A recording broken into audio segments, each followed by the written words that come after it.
이미 천국에 대한 말씀이셨습니다. 왜요? 예수님은 천국에 살다 오셨으니까요. 이것에 대해서 하고 싶고 풀고 싶은 보따리 이야기가 너무 많은 거예요. 예를 들어서 여러분이 이렇게 뉴욕 사시다가 어느 날 한국 갔어요. 한국 가서 친인척 친구들을 만났을 때 뉴욕에 대한 이야기 한마디도 안 하실 것 같으세요? 꾹 다물고? 아니죠. 뉴욕에 가면 자유의 여신상도 있어. 엠파이어 스테이트 빌딩 가봤어? 브로드웨이 봤어? 야, 니네 나이아가라 가봤니? 막 이러면서 막 풀어가는 거예요. 그런데 하물며 천국 살다 오신 예수께서 이 땅에 오셔서 무슨 얘기하고 싶을까요? 야, 니네 어떠냐? 야, 저거 맛있냐? 여기 음식 맛있어? 어디 예루살렘 음식이 맛있어? 이런 얘기하고 싶을까요? 예수께서 이 땅에 오셔서 하고 싶은 얘기가 뭐예요? 천국에 대한 이야기란 말입니다. 그래서 예수님의 말씀에는 천국이 가득 차 있습니다. 특별히 오늘 우리가 본문 마태복음에는요, 이 천국이 그득그득 넘쳐 있습니다. 천국에 대한 이야기로 가득 차 있습니다. 마태복음은 특별히 이 마태는 예수를 왕으로 봤습니다. 이 왕이 다스리는 나라가 목적이었어요. 그러니까 천국에 대한 이야기가 가득 차 있을 수밖에 없죠. 그래서 이 마태복음에는 천국에 들어가는 방법도 제시되어 있고요. 어떤 사람이 천국에 들어갈지, 또 어떻게 우리가 천국에 들어갈지에 대한 이야기로 가득가득 차 있습니다. 그 천국에 대한 이야기들로 가득 차 있다는 얘기예요. 마태복음에 천국에 대한 이야기, 천국이라는 단어가 몇 번 나올까요? 마태복음에 천국이라는 이 단어가 몇 번 나올까요? 37번 나옵니다. 그러니까 천국은 37번이나 얘기해요. 그러면 다른 복음서에서도 본 것 같은데요? 다른 복음서에서도 천국에 대한 이 단어가 나올까요? 안 나옵니다. 놀랍게도 안 나옵니다. 단 한 군데서도 천국이라는 말이 사용된 적이 없어요. 성경에 천국이라는 단어가 딱 38번 나옵니다. 한 군데가 디모데후서 4장 18절. 여기 말고는 천국이라는 단어는 다 마태복음에만 37번 쓰였어요. 이상한데요, 목사님? 제가 분명히 마가복음, 누가복음, 요한복음에서도 본 것 같은데요? 하나님의 나라가 너희 안에 있다고 그러는데 그게 천국 아닌가요? 예, 정확하게 헬라어로 따지면요, 거기는 하나님의 나라라고 되어 있어요. 하늘나라가 아닌. 그러니까 하늘나라라는 헬라어 단어로 쓰인 거는 여기밖에 없어요. 왜요? 헬라어로 왕을 바실리우스라고 합니다. 왕이 다스리는 나라가 바실레아예요. 근데 특별히 천국 속에 있는 그 나라가 이 땅에 임함을 말할 때는 천국이라는 단어를 쓰거든요. 거기는 어디밖에 안 나와요? 마태복음밖에 안 나와요. 그럼 마태복음을 온통 둘러봐도 다 천국만 있는 거예요. 최소한 평균적으로 나눠도 한 장당 한 번 이상의 천국이라는 단어가 나오는 겁니다.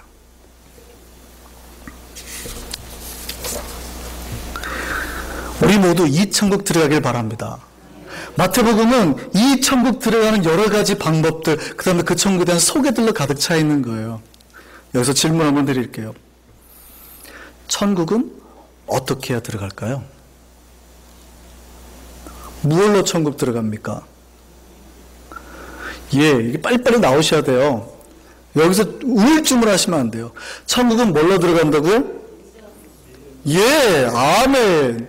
우리 교회학교 노래 한번 불러볼까요? 돈으로 또 못 가요. 하나님 나라 못 가요. 뭘로 간다고요?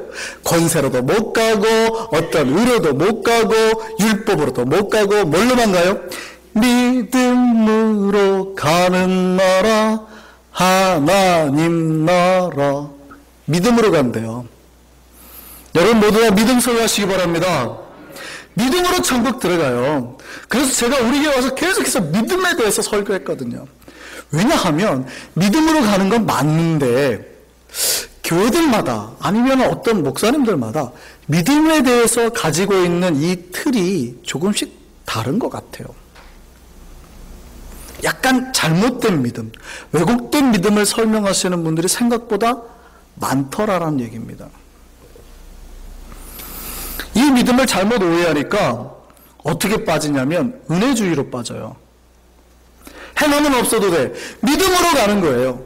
예를 들어볼까요? 여러분 밖에 나가가지고 뭐 도둑질을 해보세요. 강도질을 해보세요. 그래도 믿음 있으면 천국 가요. 이렇게 설명한다고요. 물론 어떻게 무슨 말씀인지는 아시겠어요. 우리가 어떤 걸로 해도 우리의 의로 구원 못 받는다라는 말씀인 것 같아요. 그렇다 하더라도 여러분이 예수 믿는 사람이 구원 도둑질과 강도질 할 수 있습니까? 심지어 어떤 분 그래요. 사람 죽여도 간다고요. 그럴 수 있습니까? 네버입니다. 네버. 이거 굉장히 잘못된 거예요. 이게 은혜주의의 가장 대표적인 거예요. 율법주의는요. 아니거든요. 그럼 열심히 해갑니다. 그래요.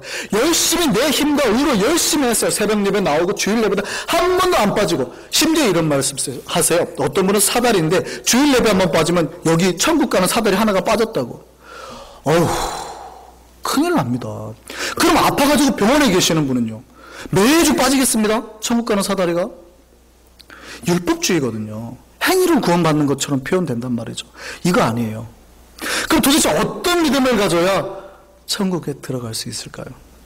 이 믿음이 중요해요. 여러분 안에 어떤 믿음을 정말 제대로 가져야 여러분이 앞으로 살 때, 여러분 우리 교회가 앞으로 나아갈 때 그 방향대로 나아갈 수 있다는 말입니다. 잘못하면 이상한 데로 가는 거예요. 어떤 믿음을 가져야 될까요? 마태복음에는요, 천국에 대한 이야기가 많이 들어있다고 그랬습니다. 그래서 어떤 마태복음 19장에 보면 부자 청년이 예수님에게 나왔고 질문합니다. 예수님, 거기에 정확하게 선한 선생님이 이렇게 표현하거든요. 어떻게 하여야 영생을 얻을까요? 라고 질문합니다. 이때 예수님이 뭐라고 대답하시냐면 하나님이 너에게 주신 말씀 잘 지켜라 그럽니다. 그래요? 제 말씀 잘 지키는데요? 뭐 잘 지켜? 살인하지 말라, 도둑질하지 말라. 이거 10계명 저 잘 지키는데요? 그러거든요. 그래, 네가 진짜 하나님 말씀 잘 지킨다 하면 어떻게 진짜로 하나 보자? 너가 가진 재물 가져서 가난한 자에게 나눠주고 와? 그랬어요. 그랬더니 이 청년이 어떻게 해요? 그렇게 해요? 말씀 받은 대로 순종합니까? 재물이 많으니까 근심해서 예수에게 등 돌리고 돌아가더래요. 말로는 믿는다고 했는데 그 믿음이 어디까지 안 가요? 행함까지 나타나지 않더라라는 얘기입니다. 예수께서 그 다음에 뭐라고 그래요? 봐라, 부자가 얼마나 천국 들어가기 어려운지 보아라. 부자가 천국 들어가기 어려운데 얼마나 어렵냐면 마치 낙타가 바늘귀 들어가는 것보다 더 어렵다. 제자들이 깜짝 놀라죠. 왜요? 유대인들은 부자는 이미 구원받은 줄로 알았습니다. 하나님의 복으로. 하나님 백성인 줄 알았어요. 그러니까 제자들이 깜짝 놀라는 거죠. 아니 그럼 부자도 구원 못 받으면 누가 구원받아요? 하고 물어보는 겁니다. 몹시 놀라서. 그때 예수께서 뭐라고 그래요? 사람으로서는 할 수 없지만 하나님으로서는 할 수 있다라고 말합니다. 은혜에 대해서 설명해 주고 계세요. 뭐라고요? 은혜에 대해서 설명해 준다고요. 우리가 천국 들어가는 건 은혜로 들어간다라고 설명해 주는 겁니다.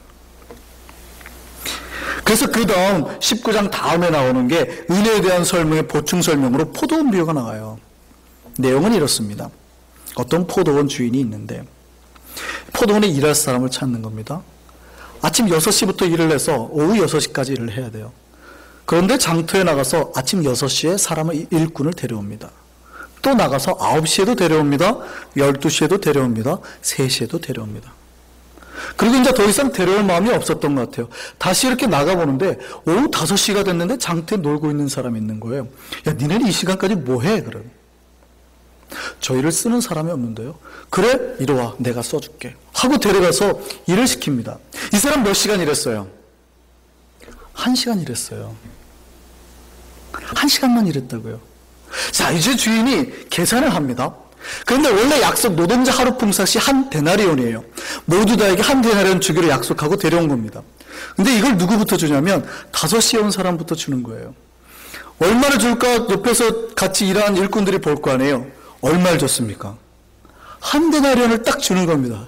그러니까 갑자기 주변에서 우와, 기대감이 생기잖아요. 이 사람이 한 데나리온을 받았으면 도대체 나는 얼마 받을까? 원래 내가 약속대로 한 데나리온 약속 받았지만 얼마를 받을까 기대감이 드는 거 아닙니까? 고민하는데 갑자기 3시에 데려온 사람에게 한 데나리온을 뚝 내는 거예요. 설마 나는 아니겠지. 12시에 온 사람에게도 한 데나리온, 9시에 온 사람에게도 한 데나리온, 6시부터 일하는 사람에게도 한 데나리온. 억울합니까? 안 억울합니까? 대답해 보세요. 이게 공평해요? 불공평해요? 불공평하잖아요. 이게 불공평하다고요. 왜요? 저 사람은 이미 더운 시간 다 지나고 선선할 때 와가지고 1시간 일하고 한 데나리를 받았는데 6시에 온 사람은요, 아침부터 일해가지고 땡볕에 일하고 12시간 일했는데 한 데나리온을 받는 거예요. 억울하니까 주인에게 묻습니다. 주인님 너무하시는 거 아닙니까? 아무리 주인님이 저에게 한 데나리 약속하셨지만 저는 땡볕에 12시간을 일했고요. 저 사람은 1시간만 일했는데 저 사람이 저와 똑같은 대우를 받는다니요. 공평해요, 불공평해요? 그때 주인이 딱 그럽니다. 내가 처음에 너한테 한 데나리온 주겠다고 약속했잖아. 내가 너한테 한 데나리온 준 게 약속 어긴 거 아니잖아. 내가 잘못한 거니? 라고 설명을 하는 겁니다. 맞는 말 같은데 여러분 왠지 이런 말 들으면 마음이 좀 캥기죠. 우리 하나님은 꼭 그런 분 같단 말입니다. 불공평한 사람 같아요. 저 사람만 잘해주고 나는 왜 이 모양이에요? 맨날 왜 저 사람만 잘 되게 해주고 왜 나는 왜 그러세요? 라는 마음에 안 들어요? 근데 예수께서 이 포도원 비유를 말씀하신 그 키포인트가 뭐예요? 여기서 여러분 잡아야 될 건, 다들 오해하고 있더라는 거예요. 착각하고 있는 겁니다. 뭘 착각하고 계신지 아세요? 자기가 지금 6시에 온 사람인 줄 알아요. 9시에 온 사람인 줄 알아요. 예수님은 지금 여러분 모두 다 몇 시에 온 사람으로 말씀하시지만 5시에 온 사람으로 얘기하는 겁니다. 그러니까 사탄이 얘기하는 거죠. 바리새인들이 율법주의자들이 얘기하는 겁니다.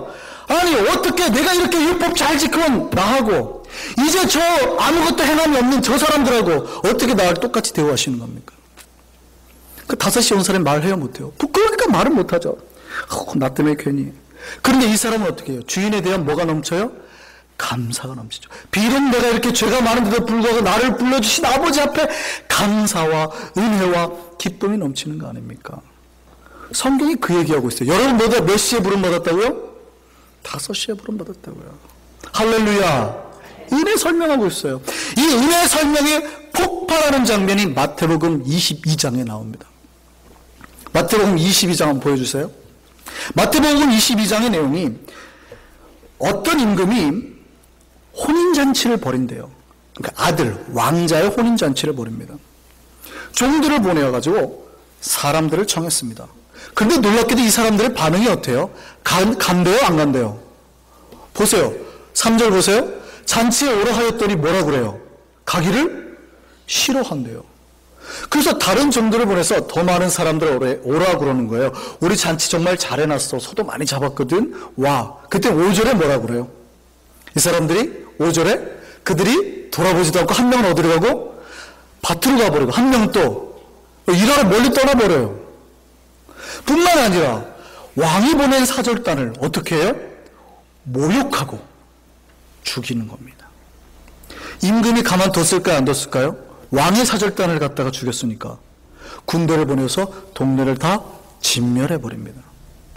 그리고 난 다음에 길거리에 나가서 모든 사람들을 데려옵니다. 어떤 사람들에 돼 있어요? 10절 보세요. 어떤 사람들에 돼 있어요?